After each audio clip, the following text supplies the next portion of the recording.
Hi வணக்கம், நான் உங்கள் ஸ்மார்ட் பேசுகிறேன். இன்றைக்கோட டாபிக் என்னென்னா, ஒரு மாட்டுக்கு எவ்வளோ தண்ணி, அதில் என்னென்ன போடுறோன்னு சொல்லிட்டு காட்டுறேன்.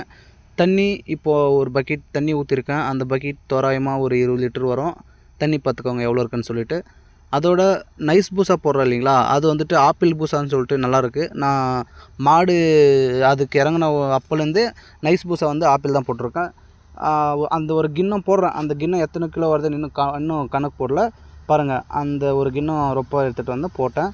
அதுக்கப்புறம் மக்காசோள மாவும் கிழங்கு மாவும் ரெண்டும் வந்து ஈக்குவலாக போடுறேன். பாருங்கள், சோள மாவு மக்காசோள மாவு ரெண்டும் போடுறேன். கிழங்கு மாவும் பாருங்கள், கிழங்கு மாவு எவ்வளோ போடுறனோ அதே மாதிரி மக்காசோள மாவும் போடணும். ரெண்டும் போட்டுட்டப்புறம் கொஞ்சோண்டு நான் எப்போவுமே வந்துட்டு அரிசி போடுவேன். பார்த்துக்கோங்க அரிசி எவ்வளோ போடுறேன்னு. இதுதான் என்னுடைய செகண்ட் வீடியோ மாட்டு பற்றி. லைக் பண்ணுங்கள், கமெண்ட் பண்ணுங்கள், ஏதாச்சும் டவுட் இருந்தால் கேளுங்க. அதுக்கப்புறம் சப்ஸ்கிரைப் பண்ணுங்கள். பாருங்கள், எது டவுட் இருந்தாலும் கால் பண்ணுங்கள். அந்த மூணும் மிக்ஸ் ஆகிற மாதிரி நல்லா கலக்கி தரணும். அந்த கிழங்கு மாவும் மக்காசோள மாவும் ரெண்டும் நல்லா தண்ணியில் ஊறிட்டு அப்படியே மிக்ஸ் ஆன உடனே அதுக்கப்புறம் மாடு பாருங்கள், அந்த மாடு வந்துட்டு ஆல்ரெடி குடிச்சிடுச்சு ஒரு 20 லிட்டர் என்னமோ. இப்போ மறுபடியும் அது அந்த டேஸ்ட்டுக்காக மறுபடியும் பாருங்கள் எட்டு இது பார்க்குது. பாருங்கள், அந்த பாருங்கள், இந்த மாடு தான். அப்போயே விட்டால் மறுபடியும் பாருங்கள் தண்ணி வேணும்னு சொல்லிட்டு கிட்டக்கிறது இது பண்ணுது.